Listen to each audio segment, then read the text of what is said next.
Thus, because Lord Brahma wanted to mystify the all-pervading Lord Krishna, who can never be mystified, but who, on the contrary, mystifies the entire universe, he himself was put into bewilderment by his own mystic power. Purple. Brahma wanted to bewilder Krishna, who bewilders the entire universe. The whole universe is under Krishna's mystic power. Mama Maya Daratyaya. Brahma wanted to mystify him. The result was that Brahma himself was mystified, just as one who wants to kill another may himself be killed.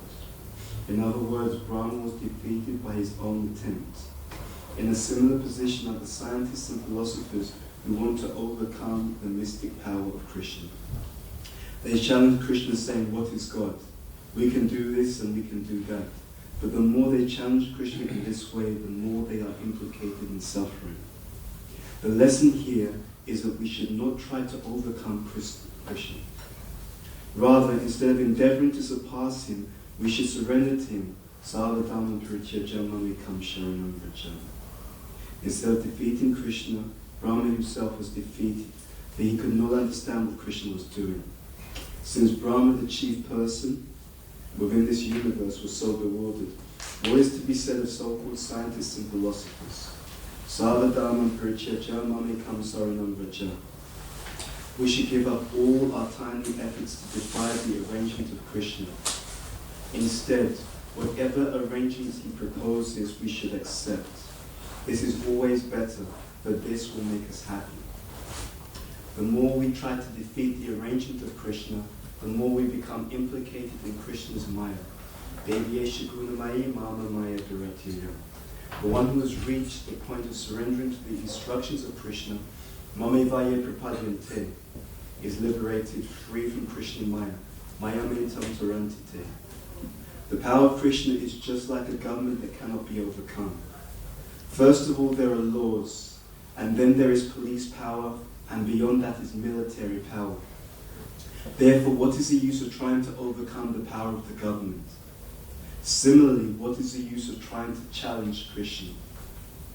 From the next verse, it is clear that Krishna cannot be defeated by any kind of mystic power.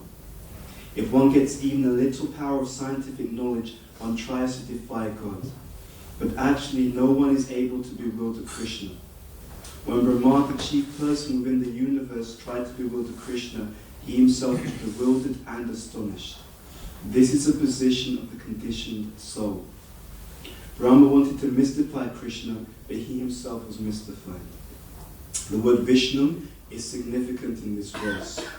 Vishnu pervades the entire material world, whereas Brahma merely occupies one subordinate position.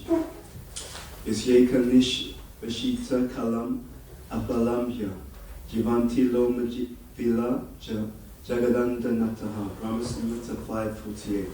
The word Nata, which refers to Lord Brahma, is plural because there are innumerable universes and innumerable Brahmas. Brahma is but a tiny force.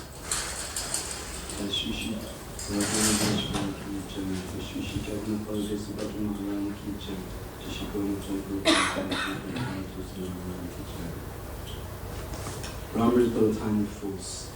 This was exhibited in Dwarka when Krishna called for Brahma.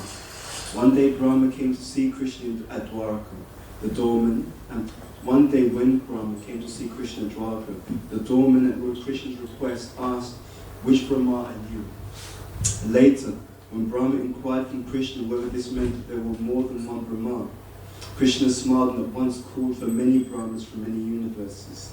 The four-headed Brahma of this universe then saw innumerable other Brahmas coming to see Krishna and offer their respects. Some of them had 10 heads, some had 20, some had 100, and some had 1,000,000 heads. Upon seeing this wonderful exhibition, the four-headed Brahma became nervous and began to think of himself as no more than a mosquito in the midst of many elephants. Therefore, what can Brahma do to bewilder Krishna? Kinanjana Shilakaya Chakshuna Tamyena Tasma Shri Gurave Namaha Shri Chaitanya Manobishtam Stapitam Yena Bhutara Swayam Rupa Kadam Mayam Dadati Swapadantikam Vandeham Shri Guru Shri Utapada Kamalam Shri Guru Vaishnavamscha Shri Rupam Sagrajatam Sahakana Rakanatam Vitam Tam Sajivam Sadvaitam Savadutam Krishna Saitam Krishna Chaitanya Devam Shri Radha Krishna Vadan Sahakana Lalita Shri Vishakam Hey Krishna Karuna Sindhu Dina Bandhu Jagatpate Gopesha Gopika Kanta Radha Kanta Namosate Tapta Kanchana Gaurangi Radhe Vrindavaneshwari Rishabhanu Sutta Devi Pranamami Haritri Vanchakalpatarubyascha Prabhasindu Devacha Patitanam Pavanebhyo Vaishnavebhyo Namo Namaha Jai Shri Krishna Chaitanya Prabhu Nityananda Shri Advaita Gadadhar Shivasadi Gaura Bhaktavinda Hare Krishna Krishna Krishna Hare Hare Hare Rama Rama Rama Hare Hare. Okay, so the Brahma, the Leela, and Govinda Brahma. Srila Bhaktivinoda Thakur says that the Brahma's stealing of the cowherd boys and calves, this pastime represents mundane activities and speculative scholasticism, or the tendency towards speculation in terms as a means of trying to understand the truth or the reality. And interestingly enough, in more than one place, Prabhupada here refers to the scientists and philosophers. He says, in a similar position are the scientists and philosophers who want to overcome the mystic power of Krishna. They challenge Krishna saying, what is God? We can do this and we can do that. But the more they challenge Krishna in this way, the more they are implicated in suffering. One of Prabhupada's emphasis in his preaching was the establishment of the Bhaktivedanta Institute, specifically to preach to the scientists and to transform the understanding of truth in that way. And he was very, very happy when the devotees would take on the materialistic scientists and defeat them.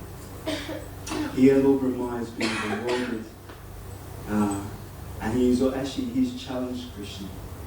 But this Leela and this activity is not just Brahma, this is all of us. In any endeavor that we perform which goes against or tries to defy the order of the Supreme Personality of Godhead, in any way in which we perform such an activity, in that way we are doing exactly the same thing that Lord Brahma is doing. We are trying to challenge the arrangement of the Supreme Personality of Godhead. And therefore, when Prabhupada speaks here, he says this is the position of the conditioned soul. Brahma wanted to mystify Krishna, but he himself was mystified. There are various worldviews. Our great fortune is that when we take to the philosophy of Krishna consciousness, and when we read the scriptures, then we are seeing the world in a very different way. Prabhupada says that Krishna consciousness means to see the world in the way that Krishna sees it. So there are various worldviews. The materialistic worldview is mechanistic. Mechanistic means that everything is like a machine, and if something isn't working, you just isolate that which is not working and you try to adjust it. The spiritual worldview is that everything is connected. Every single aspect of reality is connected. So whatever we are doing in one area, this is also affecting other areas. However we are treating one person is also going to have impact in other areas. We were giving a presentation at one university recently. We were talking about karma. And we were making the point that there are different stages of karma. But even at the stage of conception, that is also a form of karma. And so we were explaining how at the point of conception, every time we conceive of something, we're also affecting our consciousness. Because we're reinforcing a certain mentality, a certain way of thinking, a certain mental habit. So there is also a kind of reaction that happens there. Because we're conditioning ourselves to a certain way of being. And therefore Prabhupada is so strong on this principle of not only engaging in service with the body, but also rooting out the consciousness the enjoying spirit